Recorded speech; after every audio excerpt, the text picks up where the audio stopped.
আজকে অনেকটা ভাজা পোড়া খাইতে মন চাইতেছিল, কারণ এই শীতের মধ্যে বাইরে বৃষ্টি হইতেছিল, তাই চলে গেছিলাম মামার দোকানে ভাজা পোড়া খাইতে। তো সেখান থেকে আমি কয়েকটা আইটেম সিলেক্ট করে নেই, লাইক চিকেন শিক, চিকেন ড্রামস্টিক আর একটা চিকেন উইংস, এবং পরবর্তীতে সেগুলো মামার তেলে ফ্রাই করতে দিয়ে দেয়, এবং আর কিছুক্ষণের মধ্যে সেই খাবারগুলা খুব তাড়াতাড়ি আমাদের টেবিলে এসে পড়ে এবং আমরা খাওয়ার জন্য রেডি হয়ে যাই। তো প্রথমে আসো চিকেন ড্রামস্টিক দিয়ে, যেটাকে আমি প্রথমে মামার স্পেশাল সস দিয়ে ডিপ করি এবং জোস একটা বাইট দেয়, এবং বাইট দেওয়ার পরে এইটার টেস্টের কথা যদি বলি, এইটা ছিল এক কথায় অসাধারণ। কারণ এটার উপরটা ছিল অনেকটাই ক্রিস্পি এবং ভিতরের যে চিকেনটা অনেকটাই সফট আর জুসি, যেটা খাইতে এক কথায় মামার মানে স্পেশাল সস দিয়ে অসাধারণ লাগে। এরপর যেটা ট্রাই করি সেইটা হলাম চিকেন শিক, আর এইখানে 4 পিস চিকেন থাকে, মানে চিকেনের 4টা টুকরা থাকে, বাট এখান থেকে 1 পিস টুকরা আমি আমার ফ্রেন্ডকে দিয়ে দিচ্ছি, যেটা অলরেডি সে খাচ্ছে।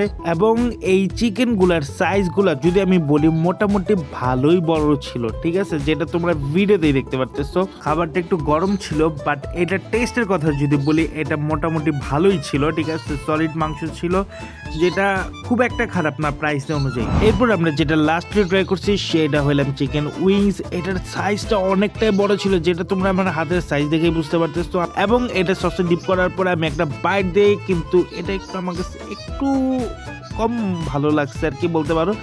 মানে মজাদার ছিল, বাট এতটা ভালো লাগে নাই আর কি। এই সবগুলা খাবারের যদি তুমি পুরা ডিটেলসে দেখতে চাও, তাহলে আমার ইউটিউব চ্যানেলে একটা ফুল ভিডিও আছে, যেটা তোমরা দেখে আসলে এই খাবারের প্রাইস এবং বিস্তারিত জানতে পারবা। আর তোমাদের যদি এই ভিডিওটা ভালো লাগে থাকে, তাহলে অবশ্যই like comment share and subscribe must করবা। দেখা হচ্ছে নেক্সট ব্লগে।